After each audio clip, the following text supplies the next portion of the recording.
안녕하십니까. 자, 이번 시간에는요, 우리가 부동산 금융을 공부하겠습니다. 오늘 하는 파트는 지난주에 했던 투자론보다는 좀 쉽습니다. 근데 이제 투자론을 우리 교재가 투자론이 요약은 해놨는데 투자론에서 중요한 부분들을 다 넣어놨어요. 그래가지고 언급을 안 할 수가 없을 것 같아서 언급을 했는데 조금 어려웠을 거라고 생각합니다.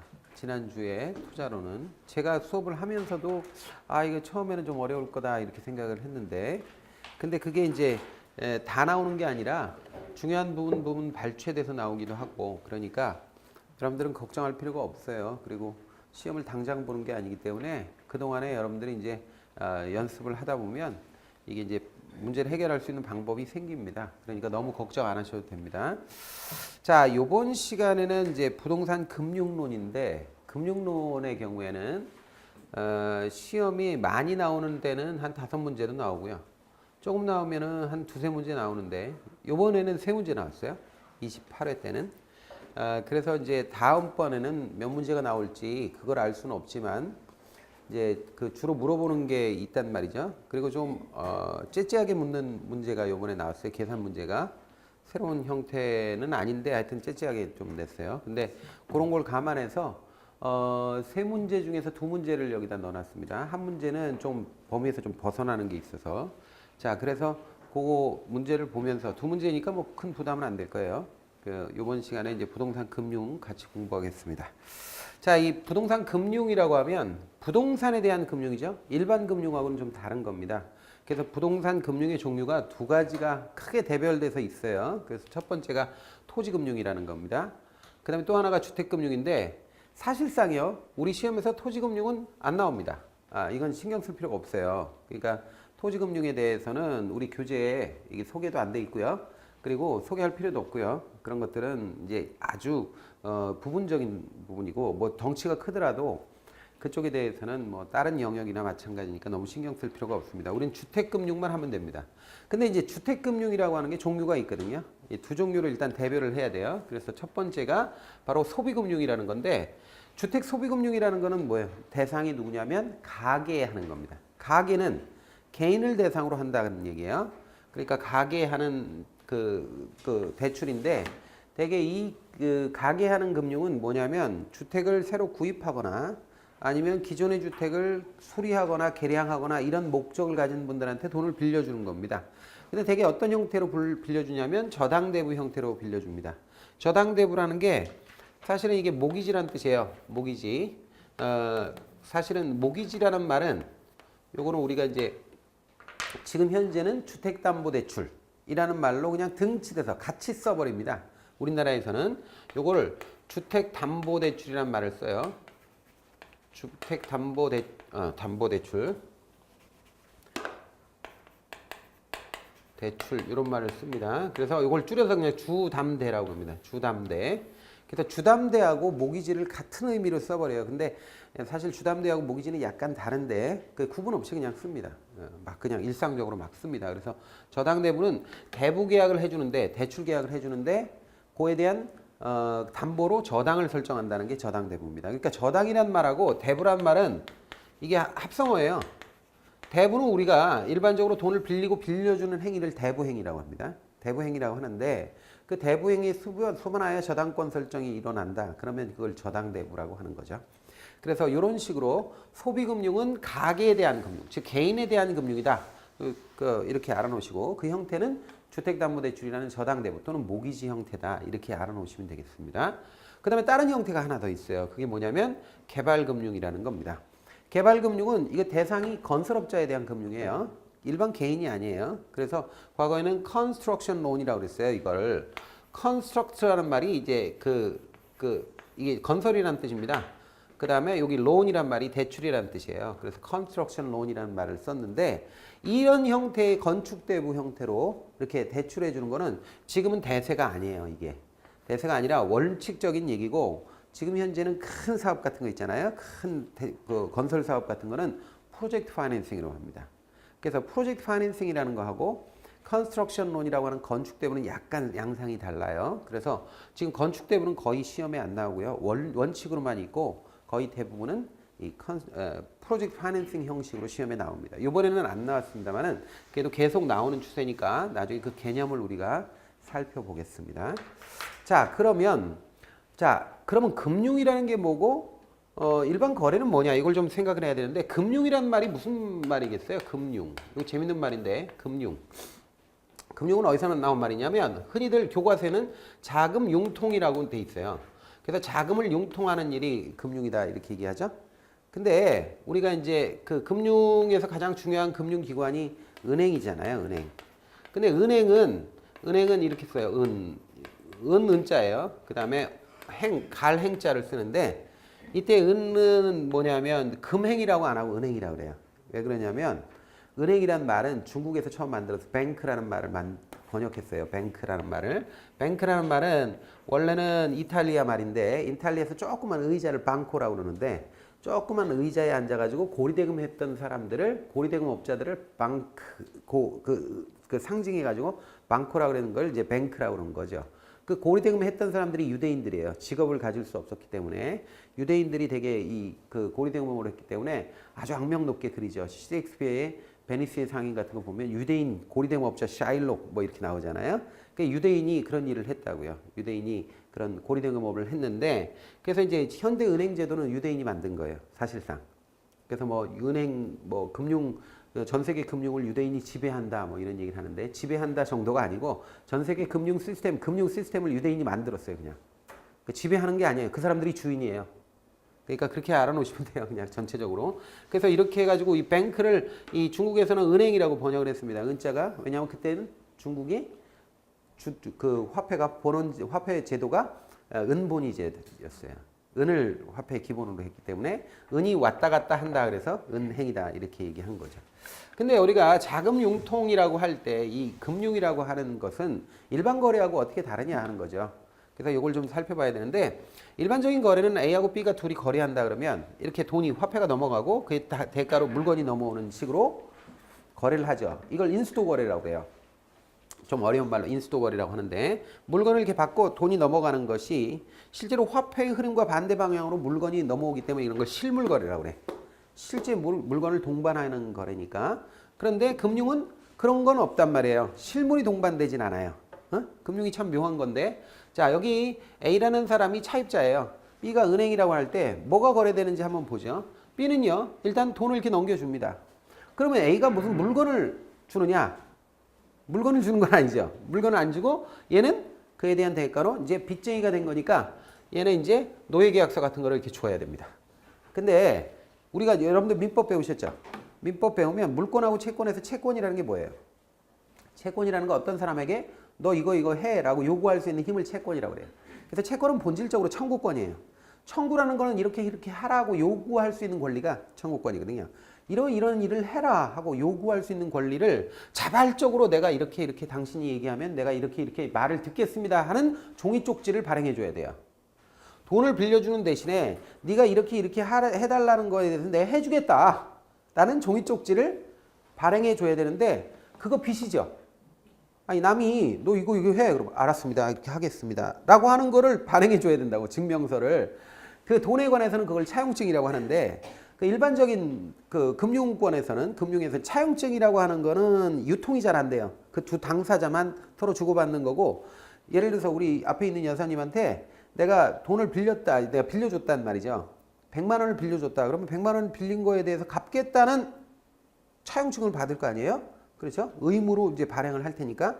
근데 내가 지금 100만 원이 없어서 딴 사람한테 이 차용증을 팔 수 있느냐? 차용증을 팔아서 이분이 나한테 돈 100만 원 갚을 게 있는데 이 종이 갖다 주면은 당신한테 100만 원 줄 거야. 그러니까 내가 지금 급하니까 90만 원만 꺼줘. 이렇게 해가지고 팔 수 있느냐 이거야. 안 되죠. 일반적인 차용증은 이렇게 유통이 안 돼요. 유통이 안 돼요. 유통이 안 되는데 그 유통성을 높여가지고 서로 거래할 수 있게. 즉 이분이 저한테 100만 원 줘야 될 게 있지만 이거를 내가 급할 때 딴 사람한테 계속 팔아서 돌아다니게끔 만드는 그런 문서를 우리는 뭐라 그래요? 차용증을 유통시킨 문서. 채권이라고 그래. 채권. 그래서 채권을 발행하는 거야. 그러면 채권을 발행하면 얘는 어떠한 상황에서도 얼마씩을 계속 주고 만기 때는 얼마를 주겠다라고 하는 문서를 만들어서 얘한테 주면 얘는 이 채권을 가지고 있으면 계속 원리금을 받아 먹을 수 있는 거죠. 계속해서 돈을 받아 먹을 수 있는 거야. 계속해서. 자, 그런데 문제가 있어요. 얘가 나쁜 사람이 아니에요, A가. 이 사람은 굉장히 성실한 사람인데 사람이 말이죠. 아무리 성실해도 돈을 못 갚을 수 있어. 어떤 거예요? 죽었거나 실직했거나 질병이 걸렸거나 파산했으면 배째라 못한다 이렇게 될 수 있죠. 그러니까 이 사람이 인간성만 보고 돈을 빌려줄 수는 없잖아요. 그러니까 은행 입장에서는 안전장치가 필요하다 이거죠. 그 안전장치가 뭘까? 담보권입니다. 담보. 여기서 일어나는 계약을 대부계약이라고 하고요. 대부계약만 가지고는 사망, 실직, 질병, 파산 상황에서는 돈을 회수를 못하니까 여기다 저당권을 설정하는 거예요. 그래서 저당권 설정과 대부계약이 함께 일어나면 저당대부라고 하는 거예요. 그래서 여기 집에다가 저당권을 설정하는데 저당권 이름이 보통 일반적으로 저당이라는 거 또는 저당대부를 모기지라고 한다고 그랬죠. 그래서 저는 M이라고 약자로 쓰겠습니다. 저렇게 M. 그 모기지. 그러니까 저당권을 설정해 버리는 거예요. 그럼 얘가 어떤 상황이 돼도 이 물건 자체는 있으니까 그 물건을 팔아서 은행은 자신들의 그 빚을 이렇게 회수할 수가 있다 이거죠. 이 기본적인 구조예요. 그래서 이런 모기지 저당이 설정되고 대부계약이 함께 일어나는 것이 일반적인 이게 모기지론 또는 우리가 주담대라고 하는 겁니다. 여기까지 이해를 하셨는데 여기서 하나 더 이해를 해야 될 게 뭐냐면 이 은행은요 계속해서 대출을 해주잖아요. A한테도 대출해주고 B한테, C한테, D한테 해가지고 수많은 사람들한테 대출해주면 나중에 은행이 가지고 있는 돈을 뭐 복사기로 찍어내는 거 아니잖아요. 돈이 한정돼 있잖아요. 한정된 재원이 있잖아요. 그러면 그 한정된 재원에 대해서 더 이상 대출해주지 못하는 지점에 가게 됩니다. 그러면 이게 문제가 생기는 거죠. 은행은 돈 장사를 하는 데인데 은행의 돈이 이제 유동성이 고갈됐다 이렇게 얘기하는 거야. 유동성은 현금을 얘기하는 거야. 쉽게 말해서. 유동성이 고갈된 상태가 된단 말이죠. 그러면 이 사람들은 어떻게 해야 될까요? 계속해서 대출하고 그다음에 대출금 회수하고 이 장사를 계속 해야 되는데 돈이 더 이상 이게 고갈이 됐다. 유동성이. 자, 그래서 나온 게 바로 유동화입니다. 유동화라는 게 뭐예요? 이 저당권 가지고 있는 저당권 있죠. 돈을 받아 먹을 수 있는 권리. 예? 요거를 팔아버리는 거야. 딴 데다 팔아요. 그럼 돈이 들어오겠죠, 은행으로. 그럼 그거 가지고 계속 대출해 줄 수 있는 거죠. 근데 유동화라는 건 결국 저당권, 설정된 저당권을 서로 사고 파는 것을 유동화라고 그래요. 유동화가 되어야 그래야 은행은 지속적으로 돈 장사를 할 수 있다 이거예요. 유동화가 그전까지는 잘 안 됐기 때문에 맨날 정부에 손을 벌렸어, 은행이. 그래서 정부가 정책자금 같은 거 돈 은행에다 주고 그래서 관치금융이 됐죠. 그러니까 관청이 공무원들이 은행을 지배하는 그런 문제도 있었어요. 근데 그런 문제를 해결하는데도 유동화가 많이 일조를 했다 이 말이에요. 그래서 유동화라는 개념도 우리가 이해를 해야 됩니다. 곧 우리가 유동화 증권 공부할 테니까 전체적으로 이것이 일반적인 실물 거래와는 다르죠. 실물 거래는 물건이 왔다 갔다 하는 것이지만 금융이라고 하는 거는 요거는 이제 채권이 왔다 갔다 하는 거예요. 채권, 돈을 갚을 의무가 왔다 갔다 하면서 그러면서 현금이 넘어가고 이렇게 간다는 거죠. 사실은 물건은 아무것도 왔다 갔다 한 게 없죠. 그래서 이게 실물 거래와 금융 거래의 차이를 우리가 알아볼 필요가 있고 특히나 이 과정에서 저당권이 설정된다는 거 이런 것들이 기본적인 주택담보대출의 일반적인 흐름이다. 이런 거를 생각을 해 놓으셔야 돼요. 자, 그래서 여기까지 일단 한번 보고요. 우리 교재를 한번 보죠. 금융 기초 개념이 86페이지에 있습니다. 86페이지 한번 보죠. 금융 개념 보세요. 금융이란 자금의 융통을 의미하죠. 거기 나와 있죠. 86페이지입니다. 자금의 융통이에요. 다른 거 볼 필요가 없죠. 그 다음에 2번 부동산 금융은 크게 토지금융과 주택금융으로 나눌 수 있으며 주택금융이 부동산 금융의 주입니다. 토지금융은 볼 필요가 없고요. 자, 그 다음에 3번에 보면 주택금융이라는 어쩌고 나와서 맨 밑에 특수금융이라고 되어 있습니다. 이거 일반금융이 아닙니다. 주택에 하는 금융은 일반금융이 아니라 특수한 영역에서 조성돼야 되기 때문에 특수금융이라고 하는 건데 이거는 이제 제가 설명을 하겠습니다. 좀 이따. 자, 그 다음에 이제 소비자금융과 공급자금융이라는 게 있죠. 그러니까 소비자를 대상으로 하는 게 있고 공급자를 대상으로 하는 게 있다. 소비자금융, 소비금융이라고 그래요. 1번, 동그라미 1번. 주택 소비금융이란 소비자들이 주택 구입하거나 주택 거래량을 용이하게 하는데 그 목적이 있는 거고요. 2번 보면 주택 소비금융은 공급자금융에 비해서 대부 조건이 장기 저리에 박스 쳐놓으세요. 장기이면서 저리고요. 대출은 일시불로 합니다. 목돈으로 대출해주고 그다음에 상환은 조금씩 나눠서 갚죠. 장기적으로 분할해서 갚습니다. 매월 원리금을 갚거나 뭐 매월 이자만 갚거나 이런 식으로 하죠. 자, 공급자 금융은 원래 교과서적으로는 건축대부라고 그래요. 근데 건축대부는 시험에 거의 안 나옵니다. 이제 건축대부 형태로 대출을 별로 안 합니다. 자, 한번 보죠. 주택개발금융이란 주택의 생산 및 공급을 활성화시키기 위해 주택 건설업자에게 해주는 거예요. 거기까지만 하고 되고요. 그 다음에 2번 소비자금융에 비해서 우리가 보통 주택금융하면 되게 소비자금융이에요. 우리가 건설업자에 대한 금융 얘기하지 않아요. 거의.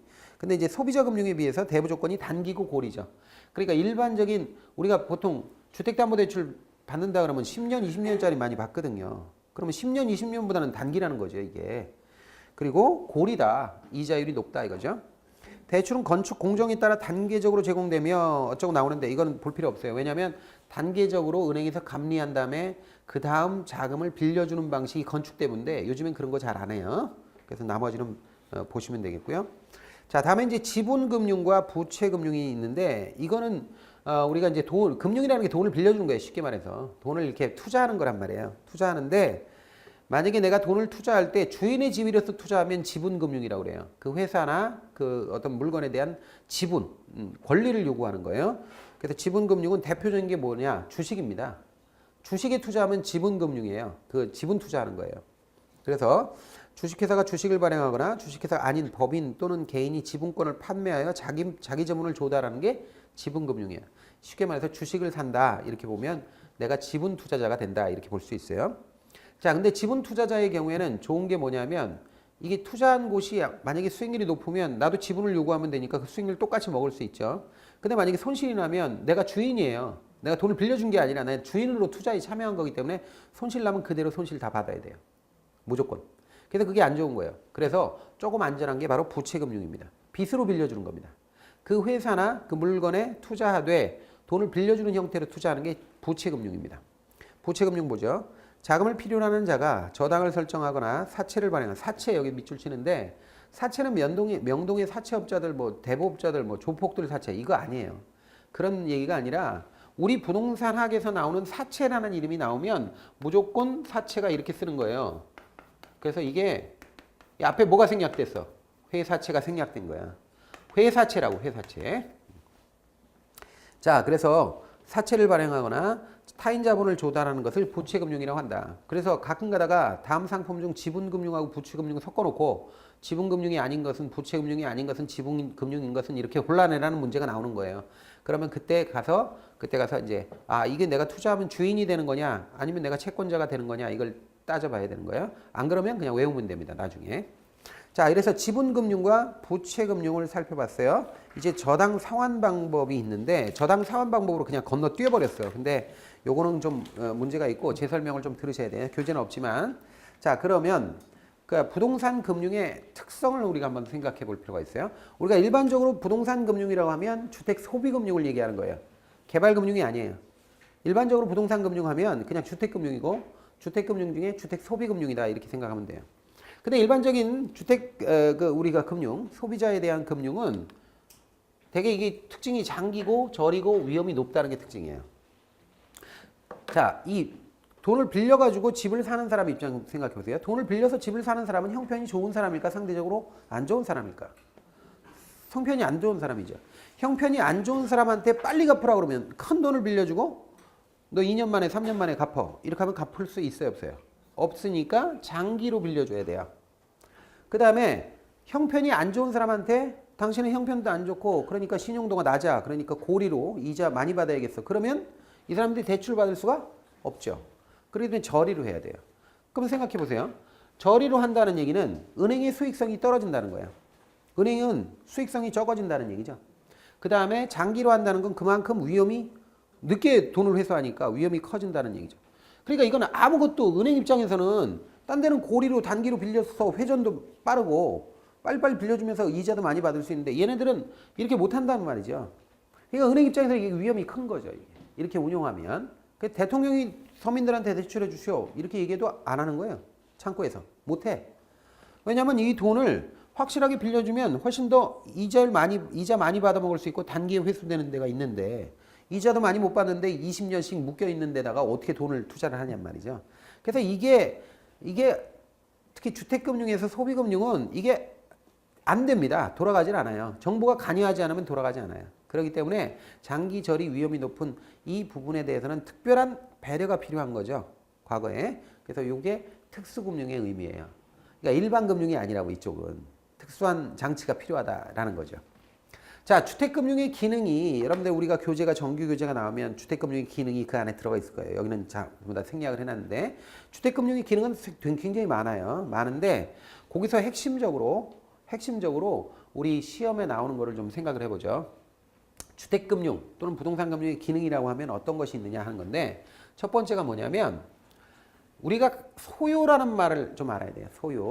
소요가 주택금융을 통해서 유효수요로 전환된다는 거예요. 그 의미를 생각해 봐야 되는데 이거 한번 생각해 보세요. 소요 어디서 들어봤어요? 소요를 영어로 need라고 그래요. need. 필요성, 소요. need라고 하는데 need라고 하는 거는 내가 갖고 싶다라는 욕망이 거기서 끝이에요. 갖고 싶다. 그래서 유효수요라는 거는 need, 즉 주택에 대한 갖고 싶다는 열망, 사르이사만 있는 상태가 소요거든요. 근데 돈은 없어. 이러면 실제로는 수요자가 될 수가 없어요. 주택에 대한 수요는 무조건 유효수요입니다. 유효수요라는 건 사르이사만 있는 게 아니에요.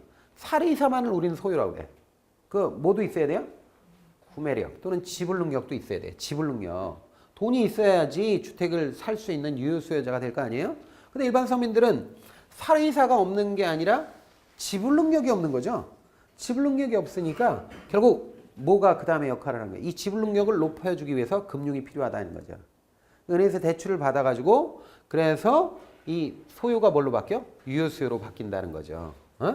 그러면 지불 능력이 높아지니까 은행에서 대출을 받으면 지불 능력이 생기니까 사르이사와 지불 능력을 더하면 유효수요가 된다. 그래서 주택금융은 소요를 유효수요로 만드는 역할을 한다는 거예요. 소요는 아직까지는 사르이사만 있는 상태니까 여기서 대출을 받아서 지불 능력이 높아지면 이제 집을 살 수 있게 되는 거죠. 그래서 우리 지문에 이런 거 나올 거란 말이에요. 주택 소요를 주택의 유효 수요로 전환하는 기능이 있다라고 시험 지문에 나오면 아 이게 맞구나 이렇게 알아놓으세요. 주택금융의 기능은 다양해요. 이거 말고도. 근데 지문에 주로 뜨는 게 이런 겁니다. 그래서 그런 거 한번 생각을 해보시고요. 자, 그 다음에 이제 부동산금융 또는 주택금융을 활성화시키기 위한 원칙이 있어요. 이것도 그 전에 시험에 나왔어요. 시험에 나왔는데 이것도 여러분들이 이해할 필요가 있어요. 교재는 없지만 이걸 이해를 잘 하셔야 돼요. 자, 일단 첫 번째로 부동산금융, 특히 주택금융은요. 장기이면서 저리여야 합니다. 그러니까 단기이면서 고리면 사실상 수혜자들한테 이게 그 도움이 되질 못해. 실제로 서민들이 무주택 서민들이 이거 돈을 빌려가지고 이렇게 집을 살 수가 없어요.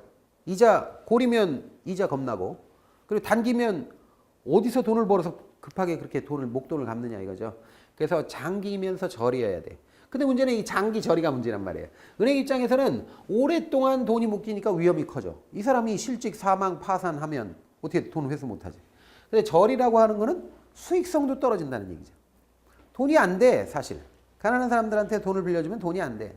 그래서 유능한 은행가는 뭐예요? 돈이 없는 사람한테 돈을 빌려주는 사람이 유능한 사람이에요.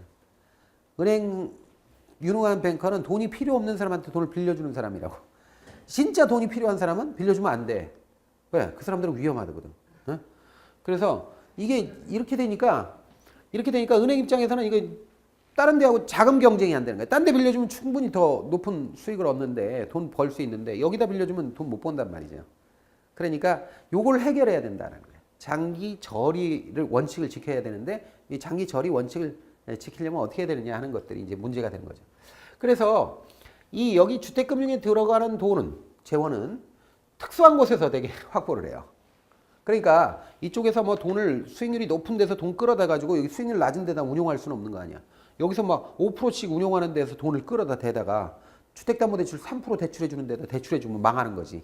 그러니까 실제로 그 재원은 자금 경쟁이 안 되는 안정적인 자금을 끌어다 써야 되는데 대표적인 데가 생명보험사 뭐 이런 데예요. 보험회사 뭐 이런 데서 이제 돈을 끌어다 댄단 말이죠. 왜냐하면 생명보험회사 같은데 보험회사 돈은 장기적으로 운용해야 돼요. 이건 주택금융보다 더 길어. 보통 사람들 이제 보험 가입하면 70세 만기, 80세 만기 이런단 말이에요. 한 30대, 한 70세 만기 들어봐요.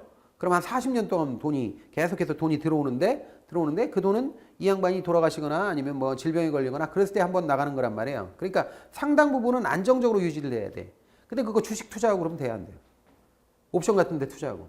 한 방에 날아가면 이 사람들 암 걸렸다. 아니면 뭐 사망했다. 보험금으로 줄 게 없어.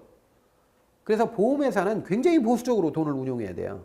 여기서 대박 났다 그래서 거기다 투자해버리면 큰일 나죠. 그렇기 때문에 그런 보험회사 자금 같은 것들이 주택금융으로 들어와요. 주택금융은 장점이 있다면 안정적이라는 거예요. 그 사람이 파산해도 담보 설정해 놓으면 주택은 없어지는 건 아니니까 땅이나. 그래서 이런 자금이 들어오고 또 연기금 같은 데서 들어오는데 연기금에서 다 주는 건 아니에요. 근데 일부가 들어오는데 이 연금은 어떤 거예요? 국민연금, 뭐 사학연금, 공무원연금 이런 연금하고 기금은 건강보험기금 같은 거예요. 그래서 각종의 기금 같은 것들에서 이런 데서 이제 돈이 들어오고 그다음에 차관을 통해서 들어오기도 합니다. 요즘에는 좀 뜸한데 차관은 우리나라의 경우에 뭐 과거에 뭐 ABD 뭐 이런 데 있어요. IBRD 뭐 이런 데 아시아개발은행 뭐 국제개발은행 뭐 이런 거 있단 말이에요. 그런 데서 저리의 차관 1% 2%짜리 빌려다가 우리나라 은행이 불화했어요. 우리나라가 고금리일 때. 그러니까 옛날에 70년대는 정권이 이렇게 외국에서 1% 2%짜리 차관을 들여다가 그러다가 돈을 이제 한 1억 달러 가져왔다 그러면 1억 달러를 은행별로 배분을 해요. 배분하면서 정치자금 받은 거 그거 뽀록 나가지고 난리 났었죠. 하여튼 이런 식으로 하니까 은행이 정부에 이렇게 밑에 들어갈 수밖에 없잖아요. 그러니까 은행 직원이 무슨 공무원 같아. 옛날에는 이렇게 돼가지고 이게 정경유착이 일어났단 말이에요. 지금은 그런 게 없지만 근데 지금은 이제 국가가 주도해서 이렇게 돈을 차관을 분배하는 방식이 아니라 일반 금융회사도 신용만 있으면 얼마든지 국제자금시장에서 차관을 가져올 수 있어요. 상업차관으로. 그러니까 그런 자금을 아주 저리의 자금을 끌어대가지고 주택금융에 쓸 수 있다라는 거죠. 한때 우리나라에서 외국 자본이 엄청 많이 들어온 게 있었는데 어떤 게 들어온지 아세요? 대출 자금으로 많이 썼던 게 엔화 자금입니다. 엔화 대출. 엔화 대출 권유 받으신 분들 혹시 계셨는지 모르겠어요. 그러니까 지금도 그렇지만 엔화는 하여튼 거의 뭐 그 일본에 가면 금리가 거의 없다시피 해요. 그러니까 일본은 가장 인기 있는 금융회사가 어딘지 아세요? 이번에도 내가 작년인가 도쿄 갔는데 그 광고 봤는데 우체국입니다. 우체국. 가장 인기가 있는 예금으로서는 우체국이 제일 점유율이 높을 거야 아마. 근데 그게 왜 그러냐? 금리가 다 똑같아. 금리가 어차피 거의 없다시피 해. 근데 우체국은 안전하잖아요. 우체국은 그 일본 정부가 망하기 전까지는 존재하잖아. 우리나라도 똑같아요. 우리나라도 이게 금융시장이 불안해지면 우체국으로 돈이 확 몰려요. 지금은 좀 괜찮지만. 그러니까 우체국 같은 것들이 이제 그 돈이 몰리는 이유가 그런 거란 말이죠. 그러니까 이 일본 안에서는 돈을 벌어먹을 데가 없는 거야.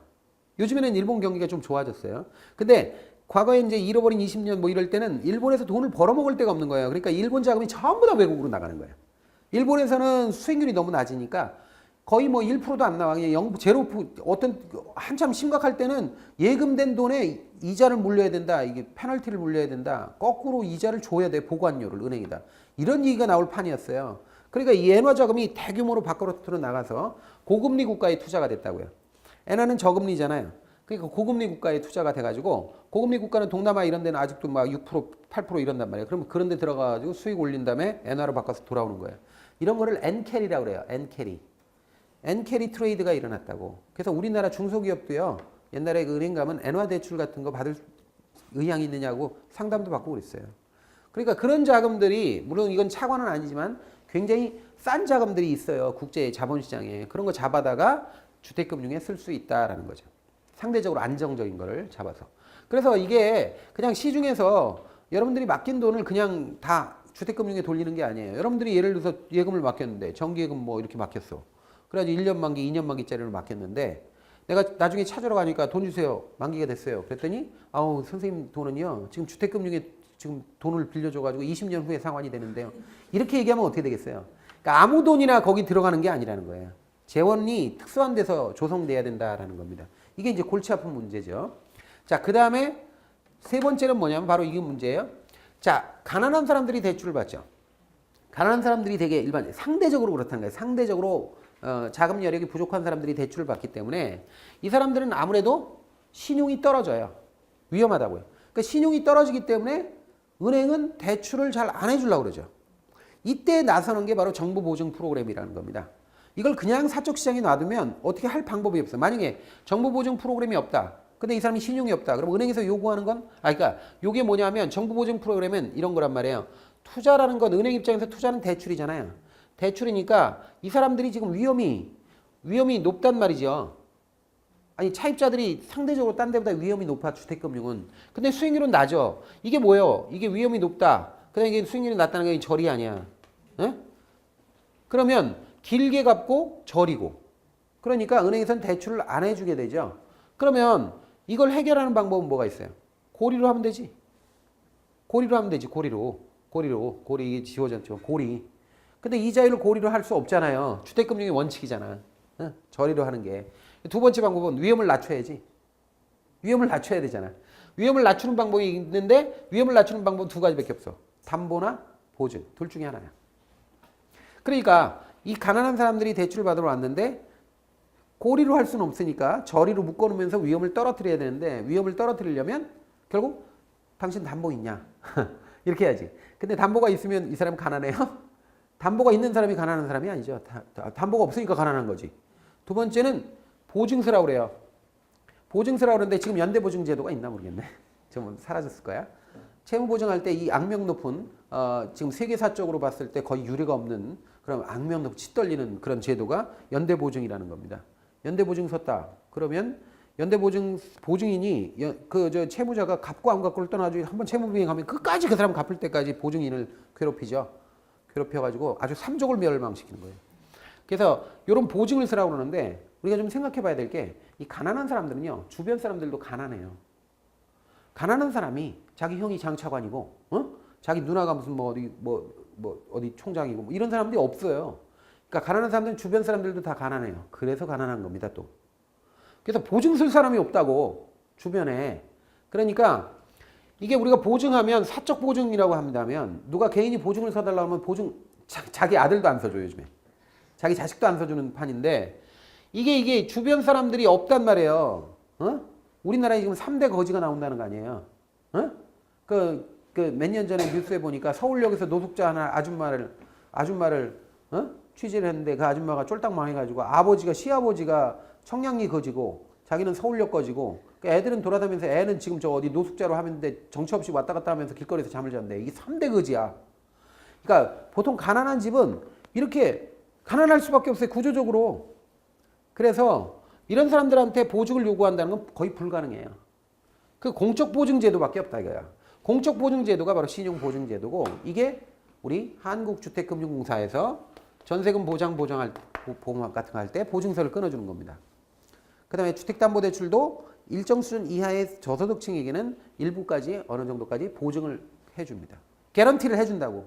얘가 돈을 못 갚으면 내가 갚아줄게. 이렇게 하는 거예요, 국가가. 그러니까 이게 큰 시혜죠. 그 은행은 믿고 이 사람한테 대출해 줄 수 있게 하는 겁니다. 그래서 이런 방식으로 해서 결국 정보보증 프로그램이 필요하다. 신용보완 제도는 주택금융이 활성화되기 위해서 반드시 필요한 것인데 신용이 적은 사람들한테 그 신용을 보완해 주는 거예요. 보완해 주는 거에 대표적인 예가 정부보증 프로그램이고 지금 정부보증 프로그램이 아주 많습니다. 그래서 자 은행이 얘한테 이제 돈을 빌려주는데 얘가 이제 신용이 별로 없다 그러면 얘는 쫓아가죠. 공적 주체로 쫓아가는데 이게 이제 보통 한국주택금융공사로 쫓아가는 거예요. 전세금 대출 받으려고 내가 보증 받으려고 가는 거예요. 그럼 보증서를 요구하는 거예요. 개런티를. 그럼 얘가 이제 개런티를 이 개런티를 끊어서 갖다 주면 얘가 보증을 해주는 거예요. 은행에. 이 공적 주체가 지금 우리 여러 가지 기관이 있는데 대표적인 게 한국주택금융공사 같은 데입니다. 그런 데서 보증서를 끊어주는 업무를 합니다. 한국주택금융공사 업무가 여러분들이 HF로 들어가가지고 홈페이지 들어가면 업무 나와요. 거기 보증 프로그램이 있어요. 그러니까 이런 걸 통해서 결국 가난한 사람들에게 신용보완을 한다 하는 거죠. 그래서 신용보완 제도가 확립되어 있지 않으면 은행은 대출을 꺼립니다. 대출을 꺼리면 결국 주택금융이 경색되죠. 꼭 집이 필요한 사람들, 근데 이제 자금 여력이 부족한 사람들이 대출을 못 받아요. 그럼 이제 부동산, 이런 사람들이 이제 복지라는 차원에서도 문제가 생기는 거죠. 자, 이렇게 해서 지금 일단 세 가지예요. 주택금융 활성화하기 원칙, 하는데 원칙, 장기고 저리해야 되고, 재원 확보가 좀 특수하고, 신용보완 제도가 있어야 되고, 자, 정부 보증 프로그램 같은 게 있어야 된다. 그 다음에 하나가 더 빠졌습니다. 세 번째가 유동화가 돼야 된다. 네 번째가. 유동화는 제가 말씀드렸어요. 유동화가 뭔지. 유동화란 은행이 자 계속해서 대출 나가면 저당권만 잔뜩 있죠. 그럼 저당권은 보통 10년, 20년 동안 회수하는 거 아니에요. 그럼 그동안 돈이 묶여 있잖아요. 이런 자산을 고정자산이라고 그래요. 고정자산을 현금으로 바꾸는 걸 현금이 유동자산이에요. 그래서 고정자산을 현금으로 바꾸는 것을 유동자산으로 바꾼다 이렇게 얘기하고 유동화라고 하는 겁니다. 그럼 유동화라고 하는 건 그러면 좀 더 쉽게 얘기하면 뭐냐. 설정된 저당권을 사고 파는 거예요. 이게 유동화야. 아무것도 아니야. 유동화는 그냥 저당을 사고 파는 겁니다. 사고 파는 게 유동화다 이런 거죠. 예를 들어서 만약에 어떤 사람한테 모기지를 설정한다면 모기지를 가져오잖아요. 저당권 설정하면 얘가 모기지를 갖게 되는 거죠. 그러니까 돈을 못 갚으면 이거 이제 채권을 실행하는 거예요. 경매에다 집어넣은 다음에 그냥 강제로 판 다음에 그냥 돈 회수하는 거거든요. 이런 권리가 다 있는 게 모기지란 말이에요. 이 M을 이게 KB라는 은행이 이 사람한테 어떤 사람한테 대출을 해줬는데 1억씩만 대출했다고 치자고요. 1억씩만 대출해준다고 쳐도 만약에 이 KB가 1조를 가지고 대출해준다 그러면 10,000명한테 대출해줄 수 있어요. 그런데 요즘 집값이 올라가지고 1억 가지고 안 돼요. 보통 한 2, 3억은 받잖아요. 서울 시내 한다 대출 뭐 집 산다 그러면 2, 3억도 더 넘게 받기도 하죠. 그러면 이렇게 돈을 많이 빌려주는데 만약에 1조를 가지고 있다 하더라도 10,000명한테만 빌려주면 이게 고갈이에요. 더 이상 돈이 없어. 그래서 대출을 못 해주게 돼요. 그러면 이 KB는 어떻게 하면 되느냐 이건 하면 이 모기지를 누구에게 파는 거야. 누군가에게 파는 거야. 그러면 여기서 10,000명한테 들어오는 원리금을 받아서 얘한테 이체만 해주고 이체해주고 돈은 KB로 계속 갚아요. 차입자는. 근데 그 돈을 이렇게 이체해주면서 네가 소유권은 네가 가져라. 그래서 넘길 수 있다고요. 그러면 이걸 뭐라 그런다? 유동화라고 한다는 거죠. 이렇게 모기지를 팔아버리는 거야. 딴 데다 팔아버리면 돈이 들어오잖아요. 그러면 모기지 발행대금 가지고 어떻게 돼요? 이렇게 또 대출해 줄 수 있는 거죠. 그러면 주택금융이 활성화되기 위해서는 이게 필요하다 이거죠. 주택금융의 활성화의 원칙 중에 하나가 바로 유동화입니다. 자, 이렇게 해서 지금 조금 전에 우리가 봤던 내용들 4가지를 봤어요. 자, 장기 저리해야 되고 재원확보가 특수해야 되고 신용보완제도가 있어야 되고 그 다음에 유동화가 돼야 된다라는 거예요. 그러니까 유동화까지 해서 4개가 되면 주택금융이 활성화되겠죠. 그 원칙으로 4개를 제시한 겁니다. 이해가 되십니까? 자, 그러면 여기까지는 쉬웠죠? 괜찮아? 네. 자, 우리가 돈을 빌렸다. 실제적으로 시험에 잘 나오는 게 이런 거예요. 우리가 은행으로부터 돈을 빌렸다 이거야. 그러면 이걸 저당대부라고 한단 말이죠. 저당권 설정하고 빌렸을 거라고 보나마나. 그러면 저당대부를 줄여서 그냥 저당이라고 하면 이걸 돈을 갚아야 될 거 아니에요? 갚는 방식을 우리는 이제 공부를 해야 돼요. 이 시험에 제일 많이 나오는 거죠. 가장 많이 나오는 것 중에 하나예요. 돈을 빌렸는데 어떻게 갚느냐 하는 건데 자, 2가지가 있어. 2가지가 우리가 알아야 될 게 첫 번째는 돈을 갚아서 갚을 때, 돈을 빌려서 갚을 때 금리를 어떻게 책정하느냐 하는 거예요. 금리를 어떻게 해서 책정을 해가지고 이제 갚아 나가느냐 하는 건데 금리는 은행에서 대출할 때 금리는 딱 2 종류밖에 없어요. 하나가 뭐예요? 고정금리고 하나가 변동금리야. 이거 이외에 다른 거는 거의 없어요. 변태적인 거 있죠. 일정 기간 동안에 고정으로 가다가 나중에 변동으로 간다든지 일정 기간 동안 한 3년까지는 변동이자로 하다가 3년 넘어서 5년 넘어서 고정금리로 전환된다든지 이런 거 있어요. 근데 그것도 역시 이거를 섞은 거에 불과해. 그러니까 기본은 고정금리하고 변동금리 2가지밖에 없다. 이렇게 보시면 돼요. 근데 고정금리하고 변동금리에서 일단 생각해 봐야 될 게 고정금리라고 하는 건 대출 초기에 이자율을 은행에서 정하잖아요. 그걸 만기까지 끝까지 간다는 거야.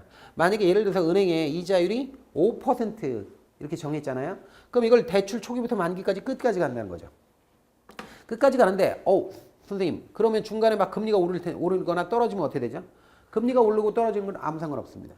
그건 없고 그냥 무조건 5%로 약속을 했다. 20년 상환이다. 20년 동안 5%로 가는 거야.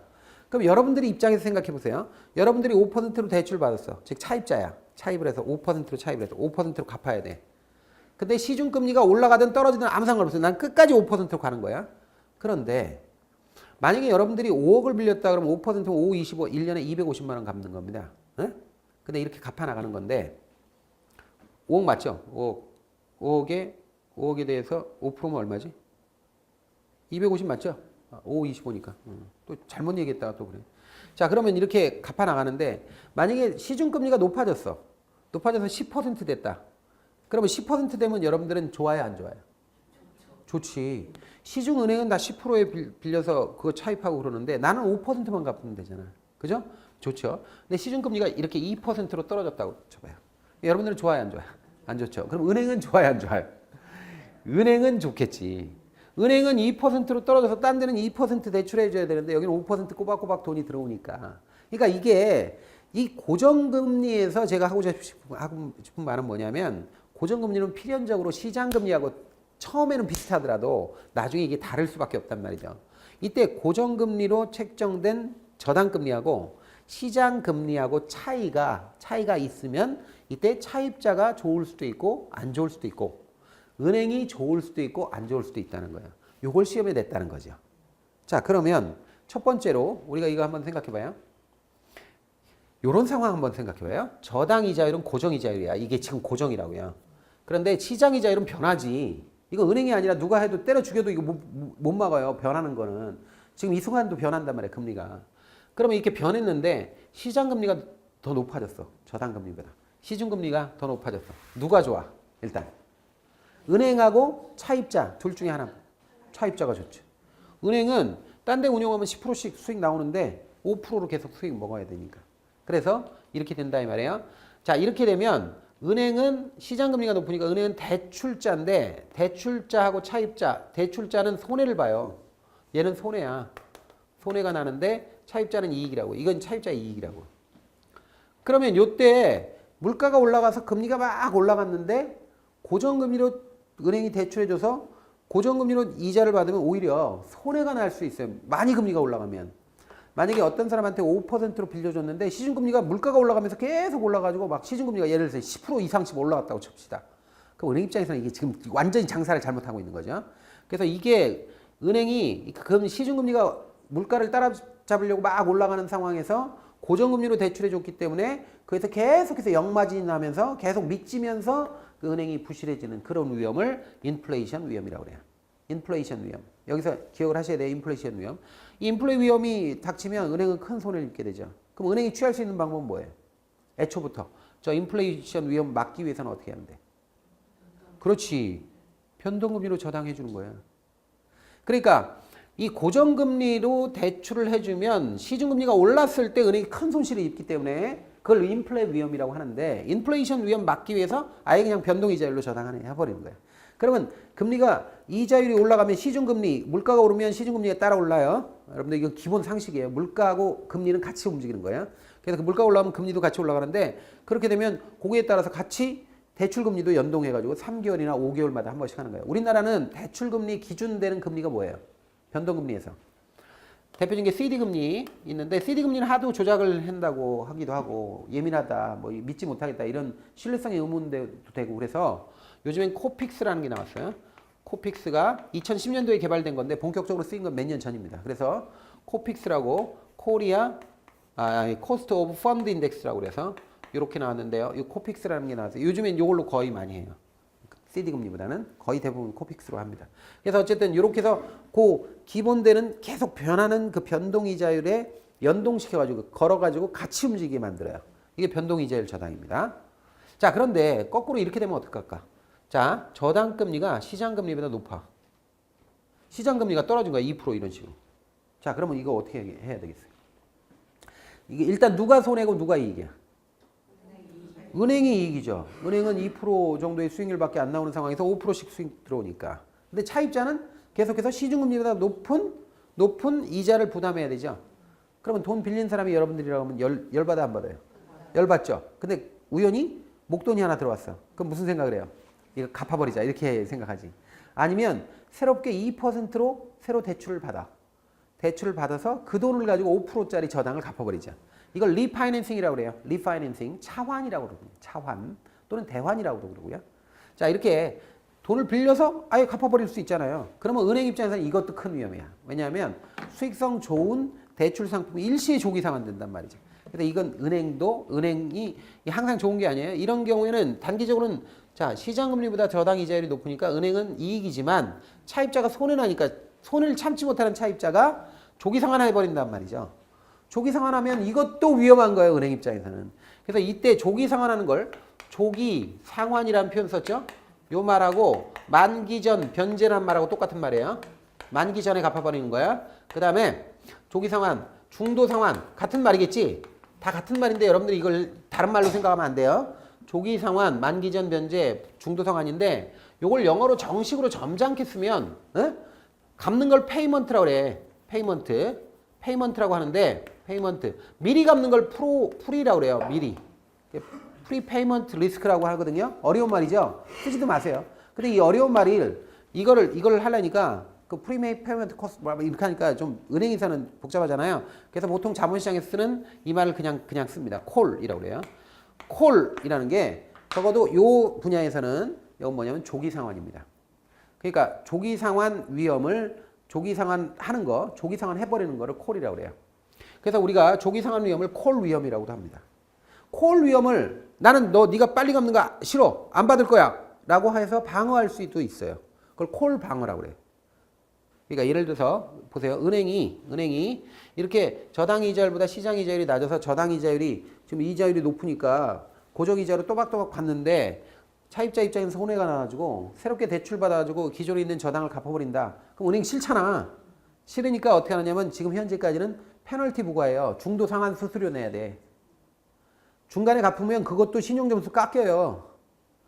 은행 입장에서는 이게 중간에 갚는 것도 별로 안 좋은 거야 이게. 그래서 이렇게 되는데 이게 그 미국 같은 데서는 더 극단적으로 조기 상환하는 걸 막아요 아예. 너는 못 갚어. 갚고 싶어도 못 갚어. 너는 무조건 5년 후에나 이후에나 갚을 수 있어. 이런 식으로 딱 걸어놔요. 그걸 뭐라고 그런다? 콜 방어라고 그래. 콜 방어. 어? 콜은 조기 상환이라고. 근데 콜을 막는 거야. 난 안 받아. 이렇게 하는 거야. 콜 방어. 이해가 되세요? 여기까지 용어를 알아야 돼. 나중에 그 콜 방어 꼭 나온단 말이에요. 자, 그래서 이런 용어를 처음부터 좀 차근차근 잘 알아놓으셔야 돼요. 그래서 변동 이자율 저당이라는 게 존재한다. 이런 겁니다. 자, 그리고 요것과 관련돼서 뭐 유동화에 대한 내용도 있는데 유동화는 잠깐 용어를 조금 전에 아까 유동화 했으니까 유동화 한번 보면 만약에 이제 A라는 사람이 갑돌이한테 돈을 빌려줬다 이 말이에요. 그러면 이거를 다시 이렇게 이 B, C, D로 이제 시장에서 막 파는 거 유동화라고 그래. 서로 거래하는 거. 너무 심각하게 생각할 필요 없어요. CDO 이런 거 있는데 그런 거 신경 쓰지 마세요. 자, 이렇게 해서 일단 기본적으로 저당 상환 방법에서 금리 결정 방식을 했습니다. 금리가 어떤 것이 있고 그것의 특징이 어떤가 이런 걸 생각을 했습니다. 쉬었다 하겠습니다.